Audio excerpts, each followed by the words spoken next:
चंदनपुर गांव का नाम सुनते ही लोगों के मन में हरियाली की तस्वीरें बन जाती थी। चारों ओर हरे भरे खेत, पगडंडियां और दूर दूर तक फैले आम, जामुन और महुआ के पेड़।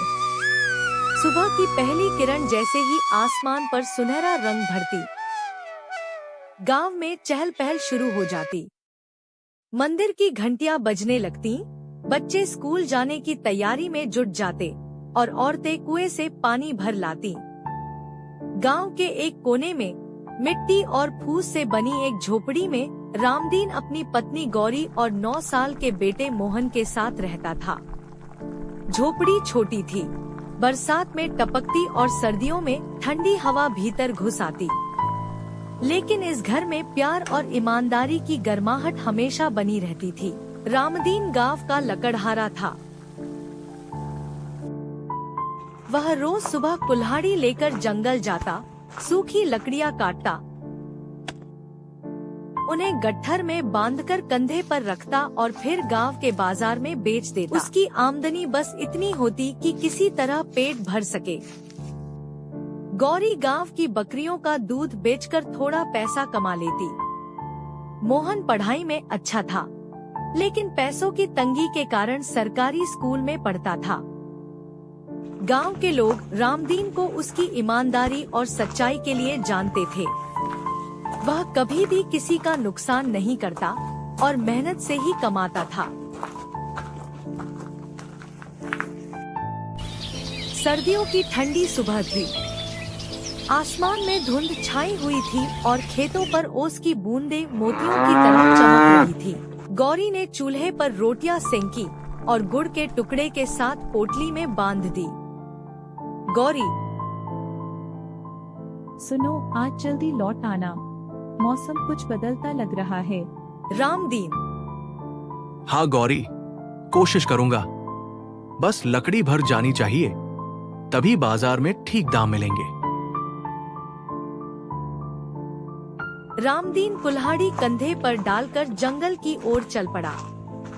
रास्ते में वह सोच रहा था, काश भगवान मेरी हालत बदल दे। बस इतना हो जाए कि मोहन अच्छे स्कूल में पढ़े और गौरी को घर के काम में तकलीफ न हो।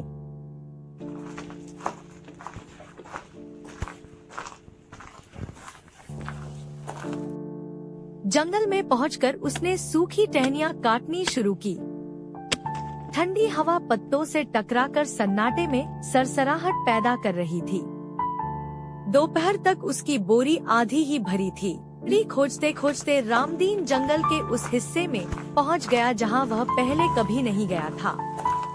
वहां पेड़ और घास जैसे अलग ही दुनिया के लग रहे थे। चारों तरफ जंगली फूल, ऊंचे ऊंचे पेड़,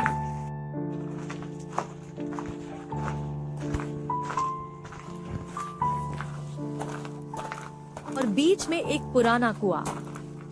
कुएं की दीवारों पर हरी काई जम गई थी और ऊपर से बेलें लटक रही थी। कुएं के चारों ओर जैसे कोई अदृश्य शक्ति का घेरा हो। हवा भी अलग सी महक दे रही थी।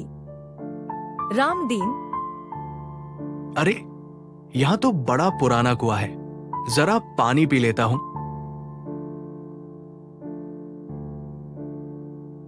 रामदीन ने कुएं में झांका और उसकी आंखें चौंधिया गईं। अंदर पानी नहीं था, बल्कि सुनहरी रोशनी लहरा रही थी। ऐसा लग रहा था जैसे हजारों दीपक कुएं के भीतर जल रहे हों। अचानक गहरी और गूंजती हुई आवाज आई, रामदीन। रामदीन चौंक कर पीछे हट गया। कौन? डर मत, मैं इस जंगल का रक्षक हूँ। बरसों से तुम्हें देख रहा हूँ। तुम मेहनत करते हो, ईमानदारी से जीवन जीते हो और कभी लालच नहीं करते। अब समय आ गया है तुम्हें इनाम देने का।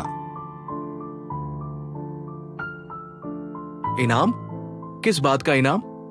आज से तुम जितनी लकड़ी रोज लाओगे, उतना ही सोना तुम्हें इस कुएं से मिलेगा। लेकिन याद रखना, अगर लालच किया तो सब कुछ छिन जाएगा। मैं वचन देता हूं कि कभी लालच नहीं करूंगा।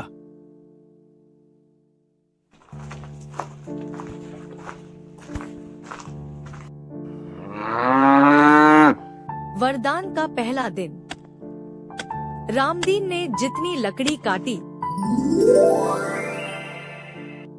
कुएं से उतने ही सोने के सिक्के निकल आए। वह हैरान था लेकिन खुश भी। घर पहुंचकर उसने गौरी को सब बताया। गौरी, भगवान ने हमारी सुन ली, लेकिन याद रखना ये वरदान संभालकर इस्तेमाल करना। उस दिन से रामदीन का जीवन बदलने लगा। उसने सबसे पहले झोपड़ी की मरम्मत करवाई, मोहन को अच्छे स्कूल में दाखिल कराया और गौरी के लिए नई साड़ी खरीदी। कुछ ही हफ्तों में गांव में चर्चा फैल गई। रामदीन की हालत अचानक कैसे सुधर गई? सुना है उसने जंगल में कोई खजाना पा लिया है। गांव में एक और लकड़हारा था, मधुकर। वह आलसी और चालाक था। जब उसे रामदीन की तरक्की का राज पता चला, तो उसने भी कुएं पर जाने का मन बनाया। मधुकर ने जंगल से सिर्फ 2 टहनियां काटी और कुएं से बोला, मुझे कई बोरी सोना दे दो। कुएं की आवाज गूंजी, तुम लालची हो, तुम्हें कुछ नहीं मिलेगा। अचानक कुएं का पानी ऊपर उठा और मधुकर को भिगाकर दूर फेंक दिया। वह घायल होकर गांव लौटा और उसकी लालच भरी योजना धरी की धरी रह गई।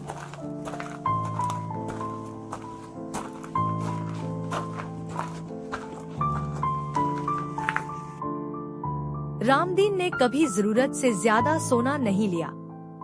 उसने गांव में मंदिर बनवाया, स्कूल की मरम्मत करवाई और गरीब लड़कियों की शादी में मदद की। गांव में लोग कहते, ईमानदारी ही सबसे बड़ा धन है, और रामदीन इसका जीता जागता उदाहरण है। जब रामदीन बूढ़ा हो गया, तो उसने कुएं से आखिरी बार सोना लिया और जंगल के रक्षक को धन्यवाद दिया। इसके बाद कुआं धीरे धीरे सूख गया, जैसे अपना काम पूरा कर चुका हो। सीख: ईमानदारी और मेहनत का फल देर से सही, लेकिन जरूर मिलता है। लालच इंसान को बर्बाद कर देता है।